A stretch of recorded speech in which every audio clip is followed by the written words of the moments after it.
illustrious group of colleagues on both sides of the Capitol to promote a comprehensive reform to our immigration system. We're here today because last November, 80 million Americans voted against Donald Trump and against everything he stood for. They voted to restore common sense, compassion, and confidence in our government. And part of that mandate is fixing our immigration system, which is a cornerstone of Trump's hateful horror show. Now, I have worked on this issue for nearly 30 years. I've introduced my own legislation. I've teamed up with champions like the late Senator Kennedy in 2006. When I first came to the Senate, I was part of the Gang of Eight that in 2013 passed a bipartisan comprehensive immigration bill through the Senate with 68 votes. The reason we have not gotten immigration reform over the finish line is not because of a lack of will. It is because time and time again, we have compromised too much and capitulated too quickly to fringe voices who have refused to accept the humanity and contributions of immigrants to our country and dismiss everything, no matter how significant it is in terms of the national security, as amnesty. From John Boehner, who blocked comprehensive reform from reaching the House floor, to white nationalists like Steve King and Jeff Sessions, to a manipulative madman named Donald Trump, there will always be those who stand against immigrants, believing reform is somehow a political loss to Republicans and not a win for the United States of America. Well, to my Republican colleagues, I say this: stop pretending like you know the political outcomes of immigration reform. When it comes to the Latino vote especially, I think this last election proved we are not owned by any one party. But we are the largest racial and ethnic minority in the country, and our votes should matter more to you than those who stormed the Capitol on January 6th. And to my Democratic colleagues, who I hope will join us as co-sponsor in the coming days, and we already have many, I also have a message. We have an economic and moral imperative to pass big, bold, and inclusive immigration reform, reform that leaves no one behind. Not our dreamers and TPS holders, not our farm workers and meat packers, not our essential workers, and not our parents, friends, and neighbors. What the immigrant community was just put through these past 4 years was beyond cruel. Trump assailed dreamers and TPS holders to strip their legal status. He slashed legal channels of immigration into our country. He stole from our military to pour billions into an ineffective border wall. And instead of addressing the root causes of migration, he cut off aid to Central America. He desecrated our reputation on the world stage by imposing cruel policies that literally tore babies out of their mother's arms, caged children, permanently separated hundreds of families, and turned Lady Liberty's back on refugees yearning for peace, security, and opportunity. But undoing Trump's damage and passing minor reforms is not enough. Our current system is riddled with inefficiencies and needless cruelties. Under the status quo, we still prevent family members from reuniting legally in the United States because of lengthy backlogs and delays. We still send graduates educated in our great universities back to their home countries instead of allowing them to drive innovation here in America. And we still make it too hard for companies to hire the workers they need to innovate and force American workers to compete with exploited, undocumented labor. That's why we today collectively are introducing the U.S. Citizenship Act in the Senate and the House, legislation that brings to life President Biden's plan to restore humanity and American values to our immigration system. It's our vision. It's our vision of what immigration reform should look like. And it's a bill we can all be proud of. It will modernize our system, offer a path to citizenship for hardworking people in our communities, reunite families, increase opportunities for legal immigration, and ensure America remains a powerhouse for innovation and a beacon of hope to refugees around the world. I can tell you as the chairman of the Senate Foreign Relations Committee that I must say that beyond enhancing security and improving management of the southern border, our legislation also finally addresses the push factors, forcing so many families to flee Central America in the first place: transnational crime, violence, corruption, poverty, lawlessness. The prior administration's naive fixation on the wall failed to alleviate these horrific conditions. We must address the underlying root causes driving migration and create safer processes for those in danger to apply for asylum. That's how we stop ourselves from winding up in the exact same place down the road. And that's what this bill does. Now, there are some in Congress, I'll say from both parties, who argue against going big on immigration reform. Some still believe the answer lies in blocking all legal channels of our immigration system until we get our house in order. Others say we should leave the bigger, tougher questions for another day, pursuing narrow reforms that nibble at the edges and leave millions of people behind. Personally, I couldn't disagree more with both approaches. Our system is broken. We have 11 million undocumented people living, working, and raising families in our communities without legal status. These are good and decent people who believe in the promise of America down to their bones. They did not come here for handouts. They came here for hard work. And that's exactly what they do each and every day. They work really hard. They pick our fruit, they pack our meat, they keep our food supply strong, even in times of crisis like this pandemic. They are essential workers, so essential that our economy would not function without them. Yet they live under constant fear of deportation. It's time to bring all 11 million undocumented out of the shadows, give them the opportunity to pass criminal background and national security checks, secure lawful prospective immigrant status, and eventually apply for green cards after 8 years in which they begin the process. The bill provides an expedited path for dreamers, TPS holders, and farm workers. I love our dreamers. They are as American as apple pie. In New Jersey alone, there are about 9,000 American-born U.S. citizen children who call a TPS holder mom or dad. And nationwide, at least 5.9 million American children have an undocumented parent. This legislation lives up to the conviction that families belong together. And finally, to those who want to call this bill amnesty, I know there are some 10 angels could come swearing from above that this is the best tailored legislation, that it will secure our border, regularize our system, and they would say, no, it's amnesty. They will never be satisfied. These politicians and pundits who preach xenophobia and hate, I say this: preserving the status quo deprives our country of economic benefits that come with inclusive and lasting immigration reform. CBO economists projected the 2013 Comprehensive Immigration Reform Bill I helped write would have reduced the deficit by $850 billion over 20 years. It would have grown our economy by nearly $1.5 trillion within a decade. And it would have added $300 billion to the Social Security Trust Fund while raising wages for all American workers. So I know that many are thinking, does this bill have any chance of passing the Senate with 60 votes? And the answer is, we won't know until we try.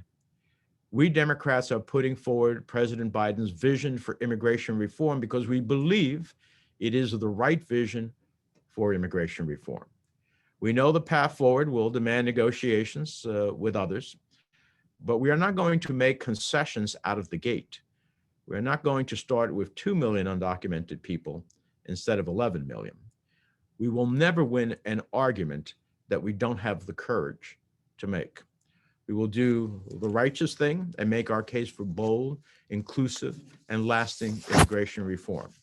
And we will have, as we have seen in poll after poll, the vast majority of Americans standing with us. We have to stand up for what we believe in and see what the path unfolds as we move this legislation forward. That does not mean that it's all or nothing, but it certainly means that we are looking for robust immigration reform. And I'm proud to have a distinguished group of colleagues in major positions to make this happen in both sides of the Capitol. And let me turn to my distinguished colleague who is leading the fight in the House of Representatives, Congresswoman Linda Sanchez. Thank you, Senator Menendez, and good morning, everyone. I am so honored to be partnering with Senator Menendez on this effort. I'm very proud to introduce the U.S. Citizenship Act in the House of Representatives today. But before I begin, I want to thank President Biden for his leadership. The president promised he would send a bill to Congress on day one, and he did. I also want to give a special shout out to my closers. Those are my colleagues and partners in the House on this endeavor. When a team needs to win a game, they send in their closer. Well, I've got 7 of them, and we intend to work together to pass fair immigration legislation that strengthens America. Today, we are turning the page. We are writing the next chapter in our shared story. For many of us here today, immigration reform is intensely personal. I am the daughter of immigrant parents from Mexico. They came to this country and they worked hard and they sacrificed every day to provide for me and my brothers and sisters. My father, Ignacio, was an industrial mechanic, and my mother, Maria, became an elementary school teacher. But before that, she raised a family and helped supplement my dad's income by selling Avon and even cleaning houses to make ends meet. My parents didn't know that they would someday send not just 1, but 2 daughters to the United States Congress, but they put it all on the line just to build a better life for their family. And their story is like the story of so many others. That is why I've dedicated my career to building an immigration system that lets people live without fear, a system that gives anyone willing to work hard and contribute to our nation the opportunity to build a better life for themselves and for their family. Only in America can we see the son and the daughter of immigrant parents join together in the United States Capitol to announce a bold vision to bring our outdated, broken down immigration system in line with the values that make this country great. These are the very same values that brought our parents here. I am very proud to play a role in the effort to finally deliver on immigration reform. For the past 2 years, I've served as the chair of the Immigration Task Force for the Congressional Hispanic Caucus, and together we developed a framework that informs the plan that we are unveiling today. One that preserves our values, that strengthens our economy, and provides fair protections for immigrants and communities. Most importantly, it does right by all of those who are proud to call this country their home. In the last Congress, the House was able to advance solutions for dreamers, farm workers, and more. In this Congress, I believe that the House and the Senate can deliver legislation to the president's desk. Today, we have an administration and a president that understands that the success of our country is interwoven and linked to the success of our immigrant communities. And it is time that we finally put in place an immigration system that's based on that reality. Immigrants are good for our communities, for our economy, and for our country. First and foremost, this immigration reform legislation provides hardworking people and families who have lived here for years, in some cases for decades, an opportunity for them to earn their citizenship. When families are strong, America is stronger. We must reunite and keep families together. The U.S. Citizenship Act will help grow our economy. Fixing our broken immigration system will increase worker productivity, create more jobs, improve the wages of all workers, and reduce our deficit. And if you don't believe me, just ask any economist. The bill will modernize our border region and our ports of entry. The U.S. Citizenship Act will reset U.S. border policy to focus on smarter solutions and responsible, effective border management. Our border policy is broken, period. But this bill employs a multi-pronged approach that will manage the border, address the root causes of migration, crack down on bad actors, and create safe and legal channels for those who are seeking protection. It's smart, it's focused, and it's responsible, and it's long overdue. So why now? How will we get this done? Our country seems more divided than ever, and sometimes it seems that cynicism can defeat us before we even try. I get it, I really do. Congress has tried and failed in the past, and we aren't naive about the challenges that we face. But this time can and could be different. It should be different. I know that this is the year for Congress to act. The CHC, the closers, Senator Menendez, his supporters in the Senate, and the president, we are all ready. We have been preparing for this moment. There is a broad coalition that wants to deliver on real reform. We're seeing a genuine interest across the board in finally getting something done. And that's because we understand that immigration reform isn't just a collection of policies or debates in Washington. It could mean the full realization of the American dream for millions of families in every community in this country. They are our teachers, our classmates, entrepreneurs and small business owners, parents, students, members of the military who take an oath to defend us. They are our neighbors, and yes, they are the essential workers that are carrying our community during this COVID crisis. They deserve the opportunity to succeed. They deserve permanent relief, and they deserve the opportunity to fully contribute to the place that they already love and call home. This time, we are going to get it done.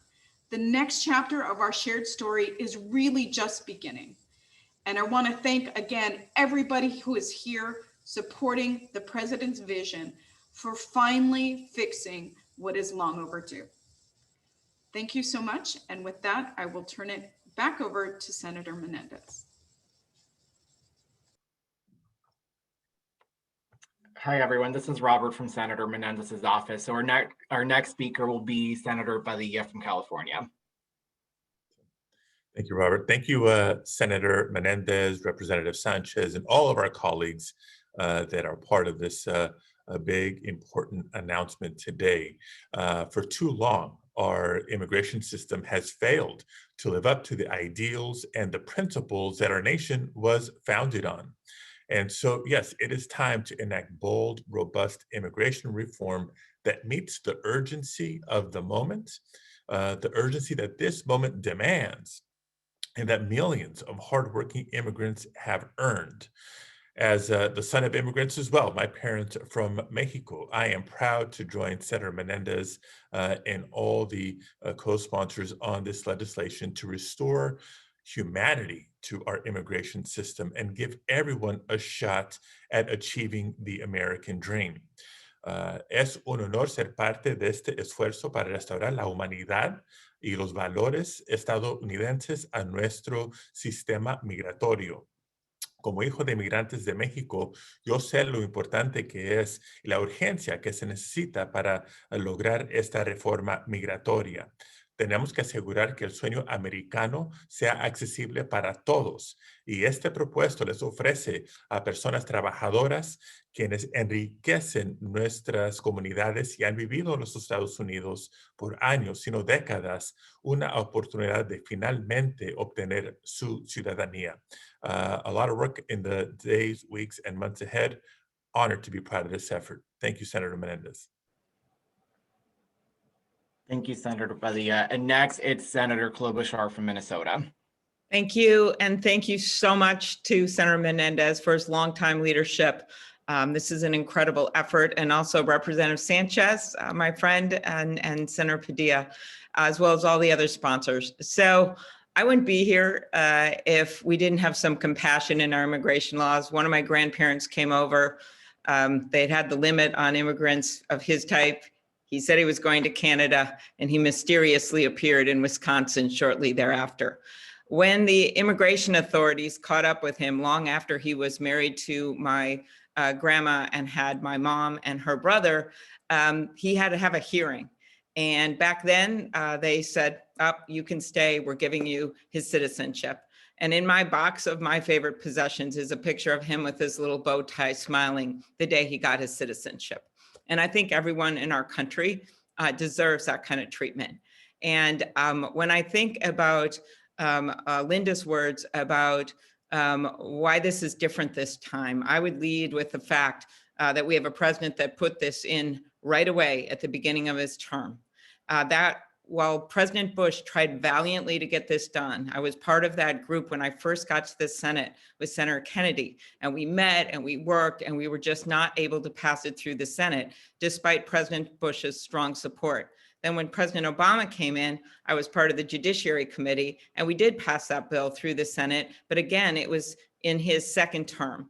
And we over in the House, of course, it ended up getting stuck in John Boehner's freezer next to the frozen peas or something. It never got out of there. And so now I always think third time is a charm to pass major legislation. Why is this different? I just pointed out the difference with the lead in an administration. Secondly, there have been Republicans interested in doing this, and Bob knows that, but they've been gut punched by the previous administration every time they tried to do it. And the third reason is something that's been pointed out. We've now seen a year of our immigrant community on the front line. They're the ones driving the buses. They're the ones holding people's grandparents' hands when they take their last breath in the hospital room. They're the ones that are in the schools on the front line and working in the convenience stores. And if people were not grateful for our immigrant community before, they better be now. So I combine that plus the obvious economic need for this, coming from a state where we have the biggest Somali population, growing Hispanic population, the biggest Liberian population, the second biggest Hmong population, and there's major Asian populations that will be helped by this bill as well. I think it is really important that we view this not only as the morally right thing to do, not only as part of the American dream, but also as an economic imperative. So thank you for the leaders on this bill. I look forward to working on it in my position on the Judiciary Committee. And thank you, everyone. Thank you, Senator. And now Senator Ben Ray Lujan for his remarks. Well, first off, thank you, Senator Klobuchar. Look, we're all together today to come together and share our thoughts about this long-awaited legislation led today by Senator Bob Menendez and Congresswoman Linda Sanchez. Reforms our immigration system and begins to undo the harm that the previous administration caused our immigrant communities. From child separation and ending DACA, the Trump administration's policies shone a light on the broken immigration system and the tragic consequences of years of federal inaction.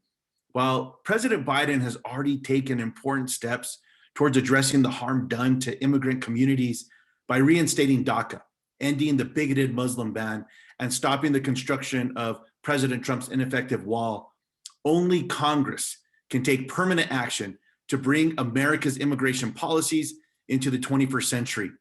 The U.S. Citizenship Act of 2021 puts forth permanent solutions for our immigration system that reflect the vision that President Biden laid out in his plan. An immigration system that values the contribution of immigrants while protecting America's national security and border communities. This legislation keeps families together, strengthens our economy to help America recover and rebuild, creates a path to citizenship for undocumented immigrants with deep ties to our communities, including our dreamers and farm workers. It modernizes border security and ports of entry and addresses the root causes of migration from the Northern Triangle region of Central America. This legislation includes priorities from all sides of the political spectrum, the private sector as well, from immigrant communities and their allies. I look forward to working alongside all of my colleagues that are here today in the House and in the Senate, led by Senator Menendez and Congresswoman Sanchez, and all of my colleagues. I want to say thank you. Thank you for your work to reform America's immigration system. And with that, I want to turn this over and introduce my dear friend and colleague, Chairwoman Zoe Lofgren. Thanks so much, Ben Ray. I've been working on immigration issues for quite some time. I chaired the Immigration Subcommittee in the Judiciary Committee. A long time ago, I taught immigration law and practiced immigration law. And I'm here to say that over the years, the law has become less and less functional. It doesn't really serve the interests of the United States. And so the screen that I put on various proposals is, how does this well serve the United States of America? And this bill solves a lot of problems that don't serve our country. For example, we all know that we are dependent on farm workers who are out there in the fields, risking their lives, risking the contagion of COVID, so we can go to the supermarket and get fruit and vegetables. Well, a majority of those farm workers have been here more than 10 years, and a majority of them are undocumented. If we made them all leave, we would not be finding fruits and vegetables in our supermarkets. So we need to have a way for people. How does it serve the United States to not allow people who are working, serving our needs, to get right with the law? It doesn't. We have a system now where husbands who are legal will be separated from their wives for years for no good reason. How does it serve the interests of the United States to separate an American citizen from his wife for 4 or 5 or 10 years waiting for an arbitrary number? This bill fixes that. How does it serve the United States to allocate visas based on the business side? People who've been approved for a visa, the screen is you cannot be offered the visa unless you can prove that there is no American here to do the job that you've been offered. How does it serve the United States to then allocate visas based on where you were born instead of your talents? This eliminates the per country cap on the employment side. You know, I have been working on so many of these items. This bill has many good ideas lifted from other members of Congress and senators who've toiled through the years to improve our legal immigration system. I think this bill will advance that cause and will help America greatly. And with that, I would like to yield back to Robert. Thank you, Congresswoman. And next is Congresswoman Robel Allard.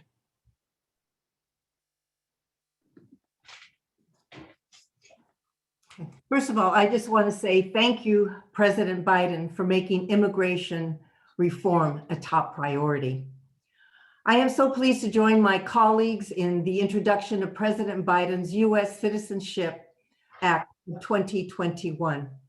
As Senator Menendez said, this robust immigration reform bill is long overdue. Over my 28 years in Congress, I, the Congressional Hispanic Caucus, with my Democratic colleagues, have worked hard to reform our broken immigration system. This bill will help ensure immigrants like those in my district, who strengthen our economy and add so much value to our communities, are treated with dignity and justice. The bill will help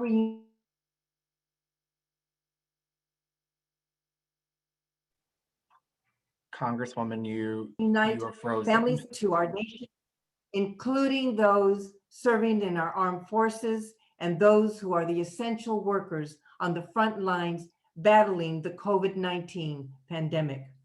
The legislation builds on the principles of the Dream and Promise Act, which I and Congresswomen Nydia Velazquez and Yvette Clarke are the original co-sponsors.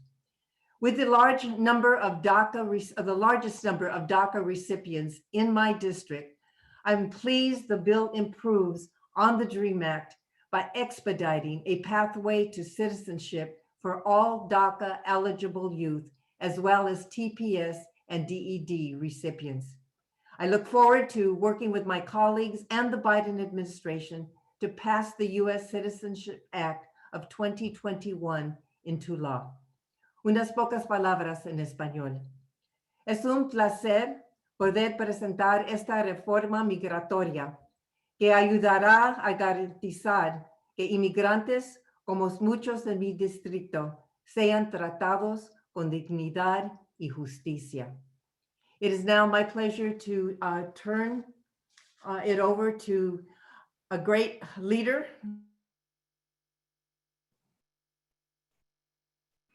Congresswoman Nydia Velazquez. Thank you. Thank you, Lucille. And thank you, Senator Menendez, Congresswoman Sanchez, and all my colleagues who have played such a big role in bringing this legislation to fruition. We are here today because America is a nation of immigrants.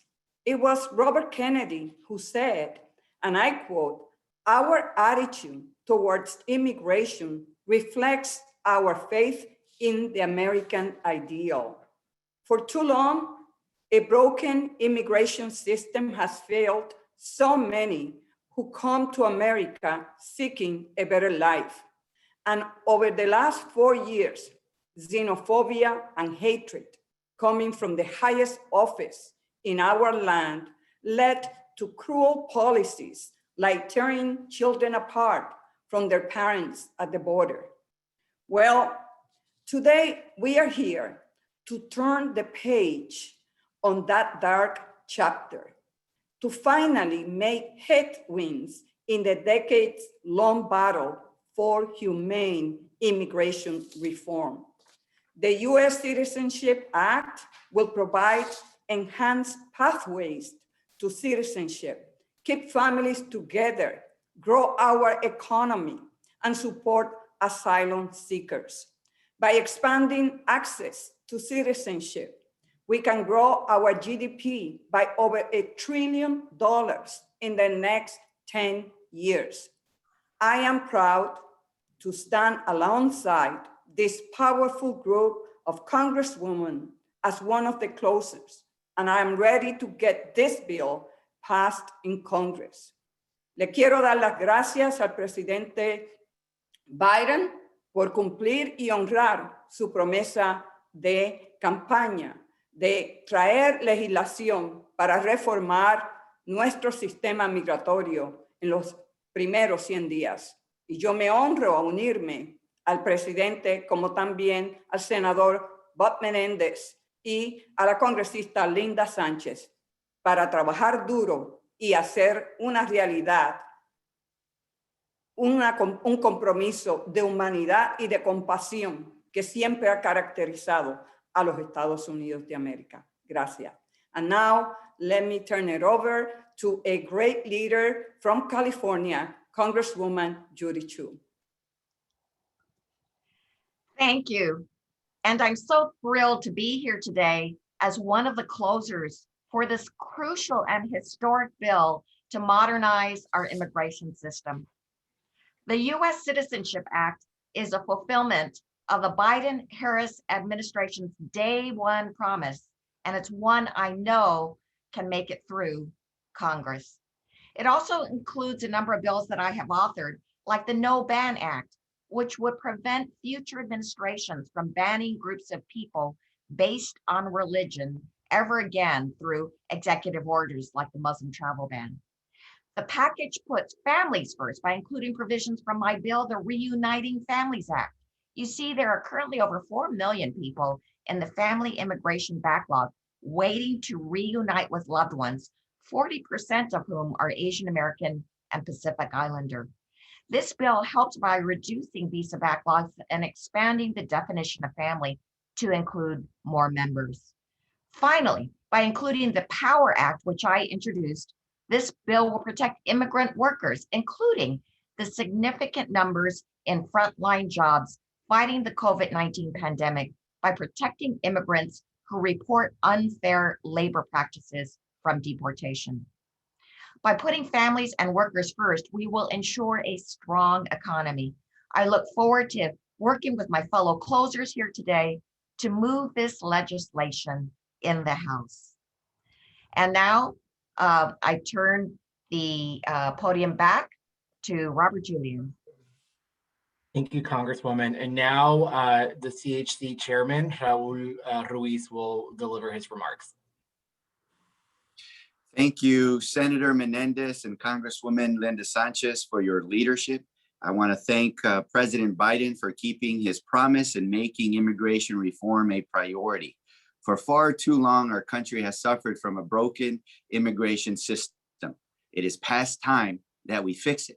As chair of the Congressional Hispanic Caucus and on behalf of all 38 members, CHC is committed to passing immigration reform that will provide many essential workers and tax-paying immigrants an earned pathway to citizenship and allows them to fully contribute to our society, generating economic growth and productivity, and keeping programs like Medicare and Social Security solvent.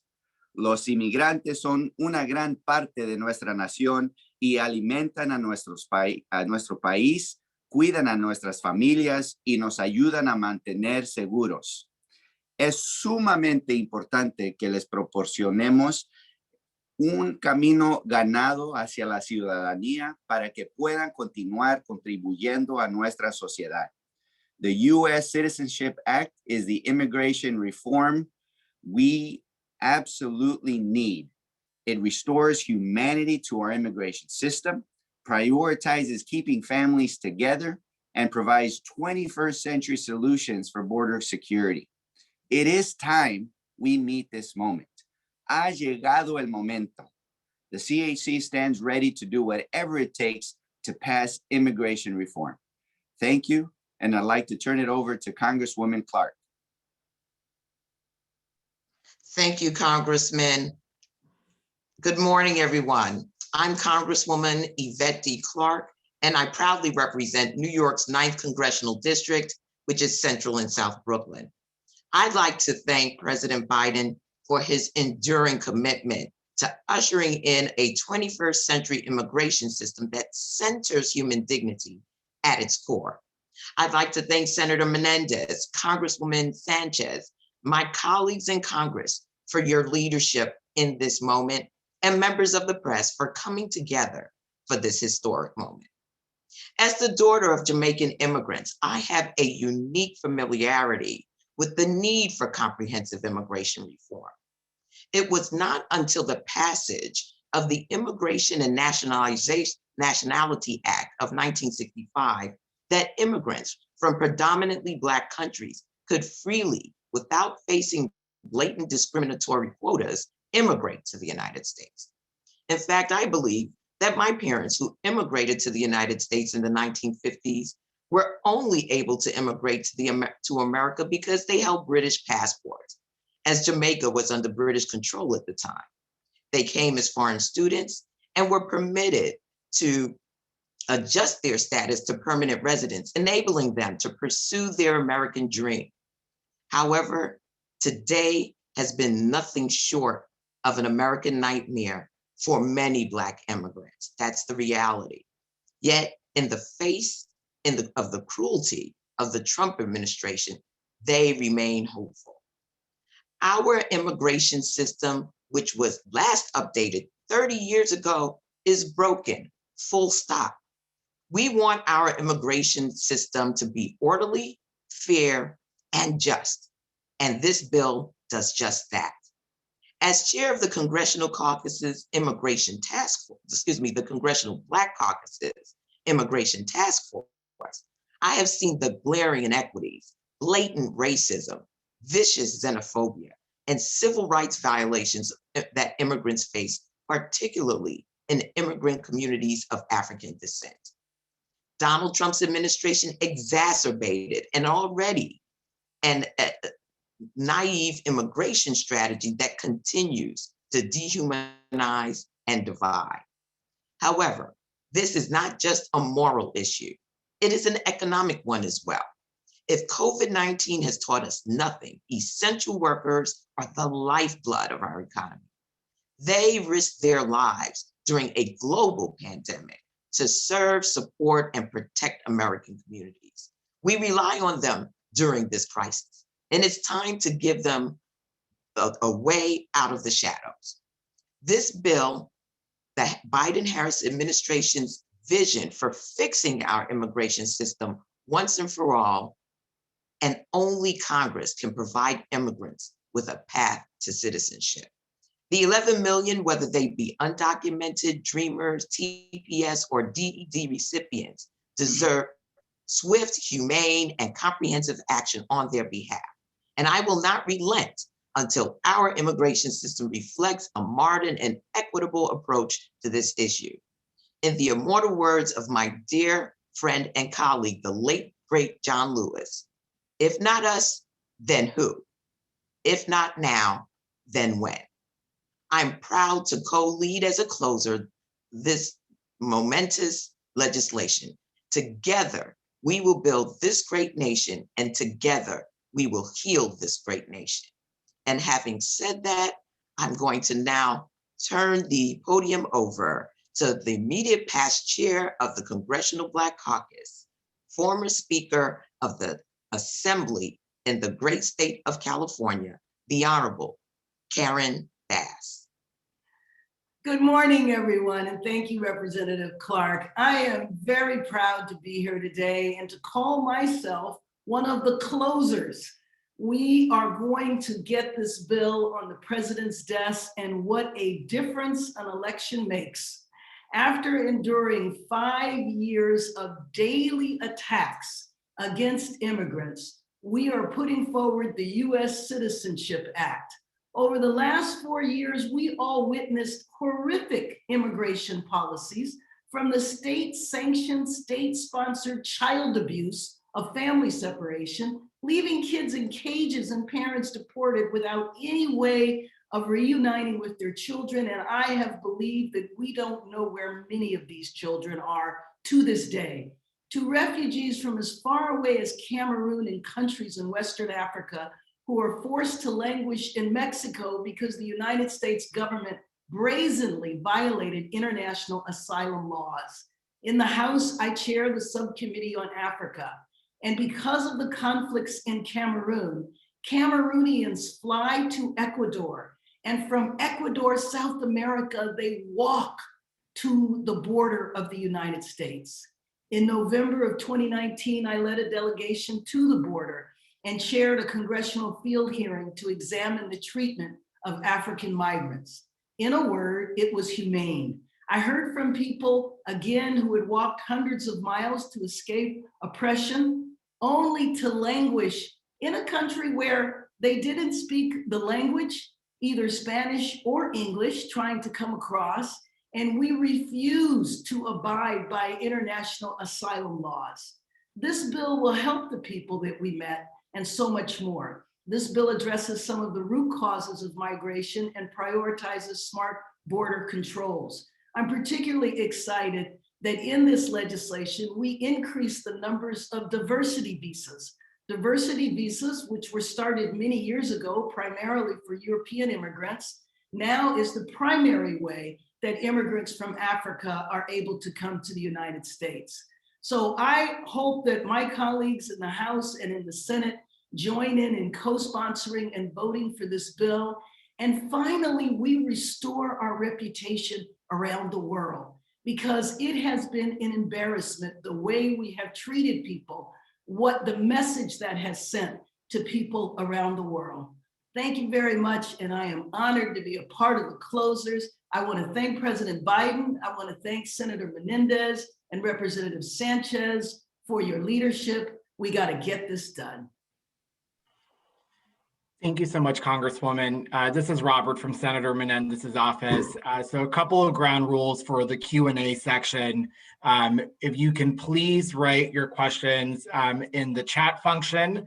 I will be trying to do my best to include both English and Spanish questions. So we're showing some love to both English and Spanish press. So if you have questions you would like asked, please start typing them in the chat function, and I will get us started with the first question.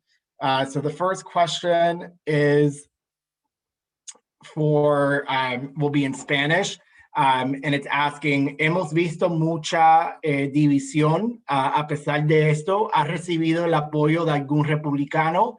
¿Y cómo piensan poder ganarse ese apoyo de sus colegas republicanos? Senador Menendez o congresista Sánchez. Bueno, déjame empezar. Gracias por la pregunta. Primero de todo, hemos tenido conversaciones con colegas republicanos.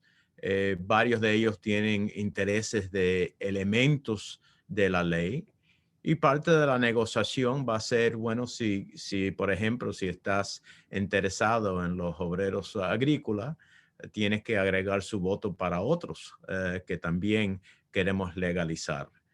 Si tienes el interés de la alta tecnología y las visas para eso, pues bien, pero tienes que poner tu voto para otros elementos. Así que estamos en conversaciones. Eso es lo mismo que el 2013, cuando yo fui parte del grupo de 8 y empezamos con muy pocos republicanos, pero finalizamos con 68 votos en el Senado. Así que estas conversaciones, que en este momento son privadas porque estamos tratando de llegar al momento en el cual ellos se sientan confortables en apoyar la ley, pero sé que la congresista Sánchez puede hablarle también de que hubo en la Cámara de Representantes, cuando la Cámara pasó varios elementos significativos de lo que estamos proponiendo hoy, tuvieron un voto nutrido de colegas republicanos en la Cámara.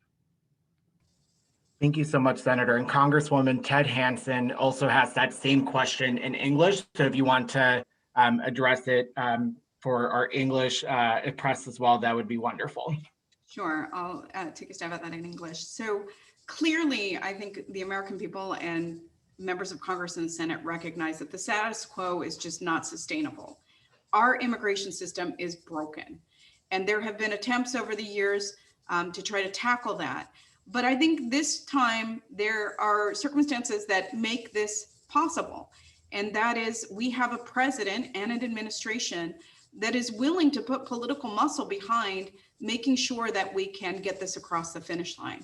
I have a group, as I introduced earlier, of closers. They are talented, smart members of Congress that have been working on these immigration issues for years. They have relationships with folks in all corners of our caucus, and they are going to be going out and having those conversations with members about what is in the bill, trying to address concerns, taking input.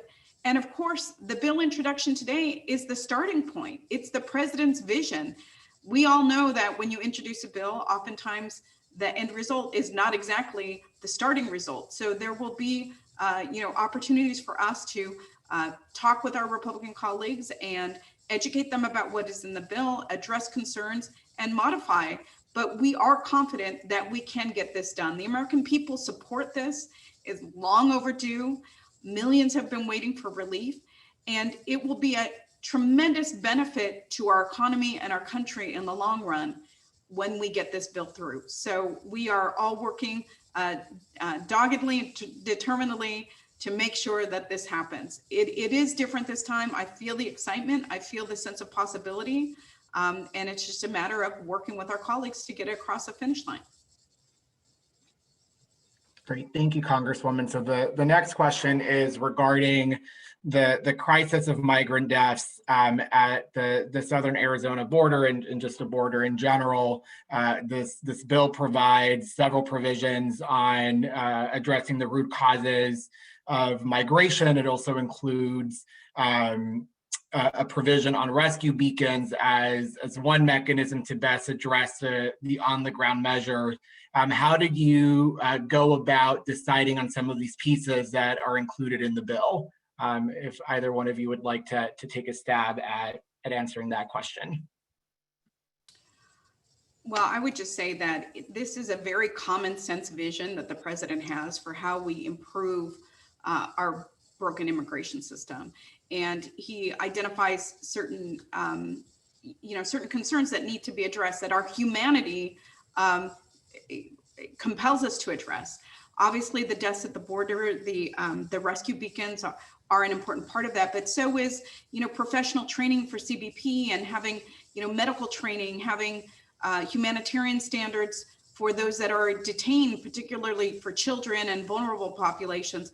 All of that is contemplated in this bill. But I think what's most exciting about this bill is that it seeks to really get at the root causes that forces people to migrate north, forces people to flee and come north. And it's a comprehensive 4-year plan that the president envisions, interagency, working with the international community and working with the private sector to try to reduce violence and corruption and poverty in Central American countries. So I'm very excited about this bill, and I think many of the provisions speak to issues that have that we have seen that cannot go unaddressed. So very excited about, again, the broad scope of this bill and what it can achieve.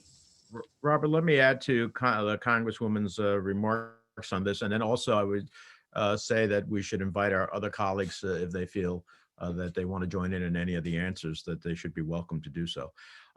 First of all, what are some of the fundamental differences about this approach? Number one is we deal with root causes of migration, as the Congresswoman was mentioning, particularly from Central America. And we fund the president's 4-year plan to increase assistance to El Salvador, Guatemala, and Honduras, conditioned, of course, on their ability to reduce the corruption, violence, and poverty that people have caused people to flee. Look, if my choice as a Central American citizen is to stay and die, or stay and see my daughter raped, or see my son forcibly put into a gang, I'm going to flee. And so until we deal with those root causes, we are going to continuously have a challenge. Secondly, it creates safe and legal channels for people to seek protection so that they can apply for legal status in Central America instead of making the dangerous journey north. It cracks down on bad actors by enhancing the ability to prosecute individuals involved in smuggling, narcotics, and trafficking networks who are responsible for much of the violence and the flows that come into the country. And yes, the beacon is only one example of modernizing and managing the border effectively with technology that enhances our ability not only to be humane, but also to detect contraband and counter transnational criminal networks. Since, for example, most illicit drugs are ultimately taken over through legal ports of entry, which we do a poor job of using technology to intercept. So these are just some of the elements in which we deal with the challenges of what drives people to come to the United States. How do we legalize the process in a way that, regularize, I should say, the process in a way that makes far more sense, is far more humane, that causes less challenges at the border, and also deals with some of the border issues that are increasingly important. Bob, if I could just add, I was going to say everything you just said, but I wanted to add that when you look at the 4 years of the Trump administration, it was just a recipe for not being able to have a cogent foreign policy with these countries, with El Salvador and Guatemala and Honduras, because I remember when President Trump said, I'm cutting off all aid, and then his people like, no, that's not what's going to work. And I think what's so great about this plan and about the Biden plan is it's a 4-year plan, and it's conditioned, of course, increased assistance conditioned on what they will do to reduce the corruption, violence, and poverty. And as Bob pointed out, this idea that you can apply for help and for asylum in the home country is also really helpful. So thank you. Thank you, Senator. So the next question is for Senator Menendez. You know, there's a lot of questions about, you know, the support that this will get from Republicans. You know, are there any Republicans that you have spoken with so far? What have been their overall reactions? And secondly, you know, along with this question is, you know, if we get to a certain point where there are concerns about whether Republicans will come in, would something like reconciliation be on the table for trying to get this passed? Well, let me take the first part of that question. And so, yes, I have had conversations with various of our Republican colleagues. Many of them have interests in parts of the legislation. Many of them are representatives of ag states, and so they care very much about the elements on farm workers.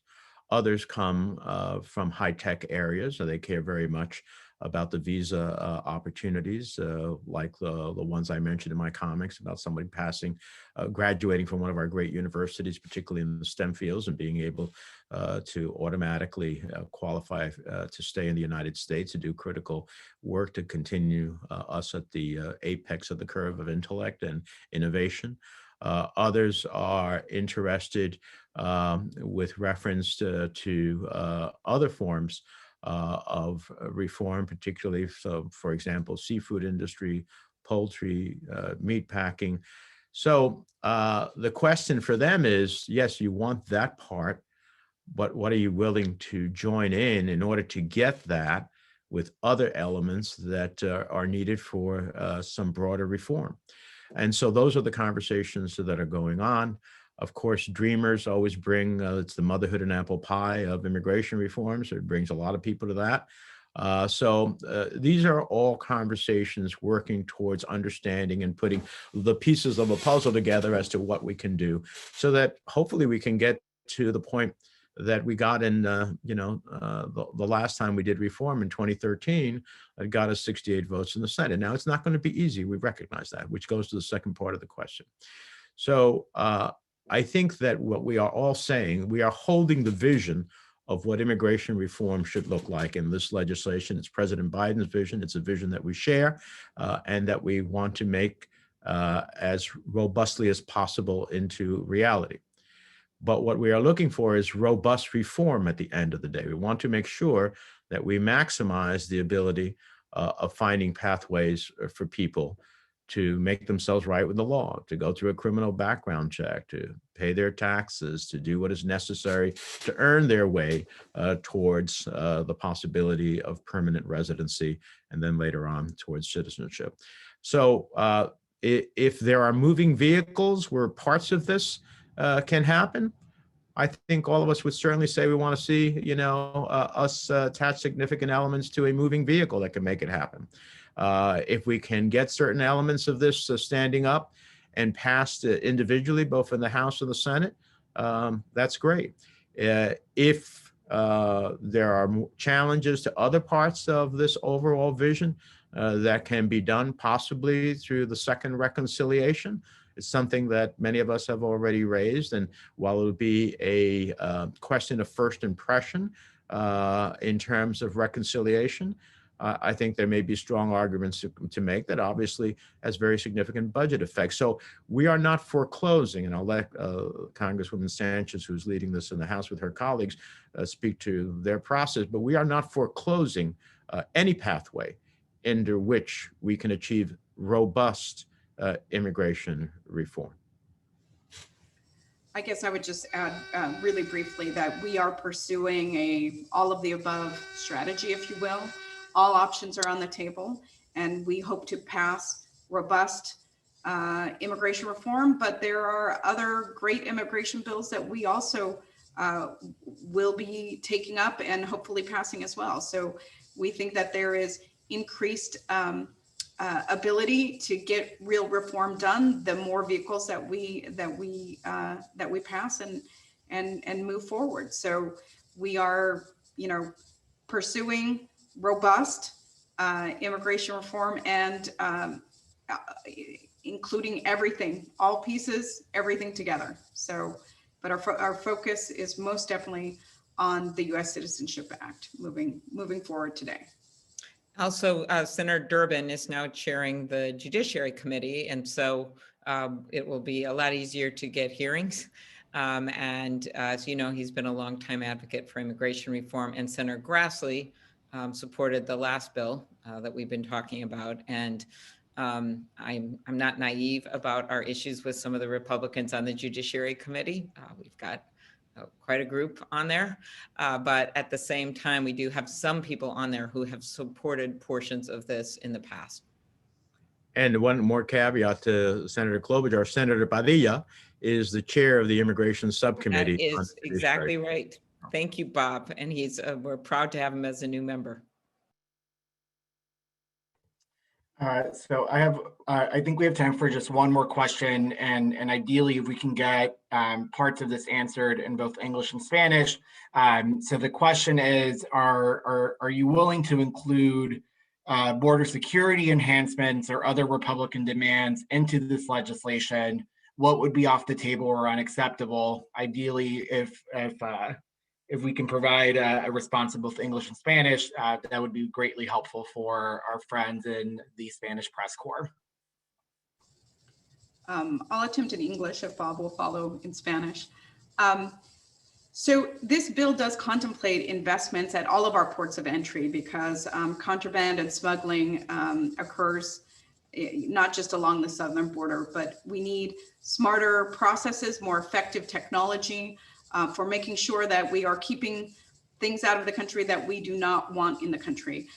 There are new provisions to crack down on smuggling networks and contraband, but there is contemplated within this bill a number of things that will help us manage our southern border, but all of our ports of entry. And we feel very confident that we can be working more efficiently rather than being fixated on vanity projects like the wall, which have proven to be ineffective. If you think about it, the last 4 years, we did nothing to address the root causes, and there was every kind of restrictive, harmful,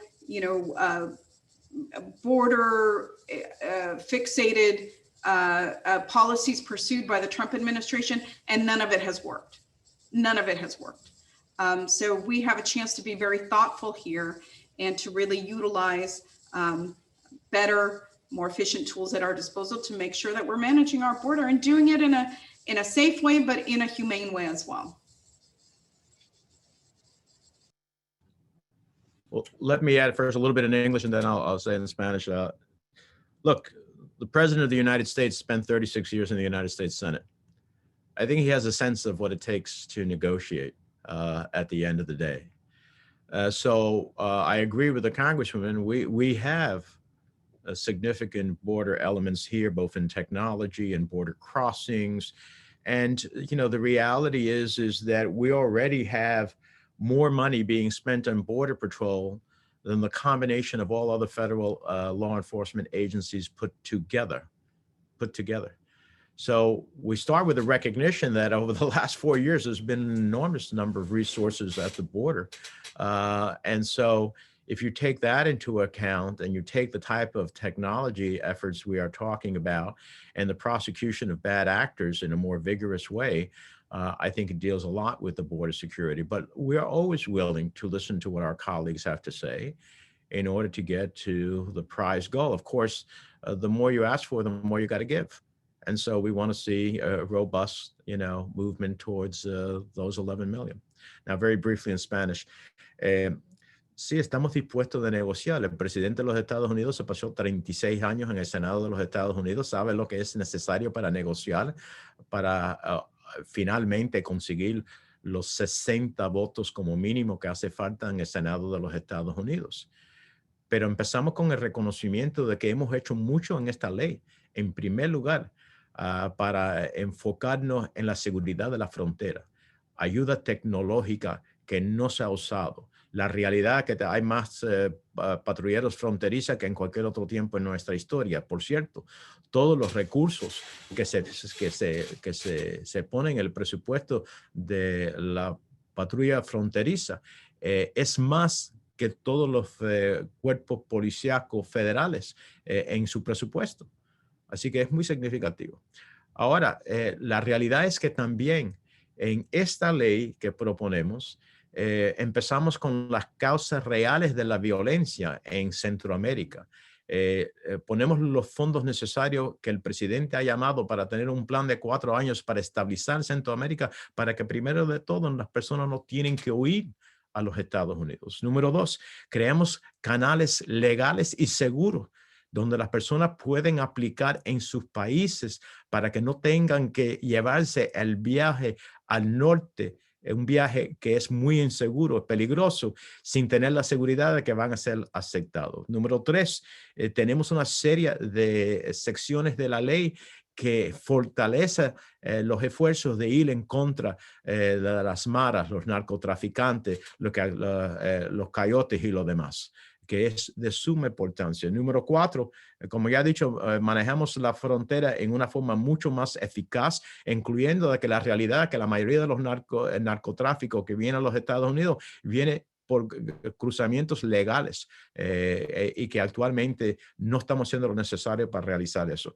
Así que yo creo que en todo este sentido tenemos una ley y una propuesta que sí, siempre uno está dispuesto de negociar, pero realizando que los hemos enfrentado los temas más importantes vigorosamente en una forma que creemos que puede crear seguridad para los Estados Unidos, prosperidad para los Estados Unidos, una mejor economía para los Estados Unidos y por último, la humanidad y la dignidad que los Estados Unidos siempre ha tenido en su plan de inmigración.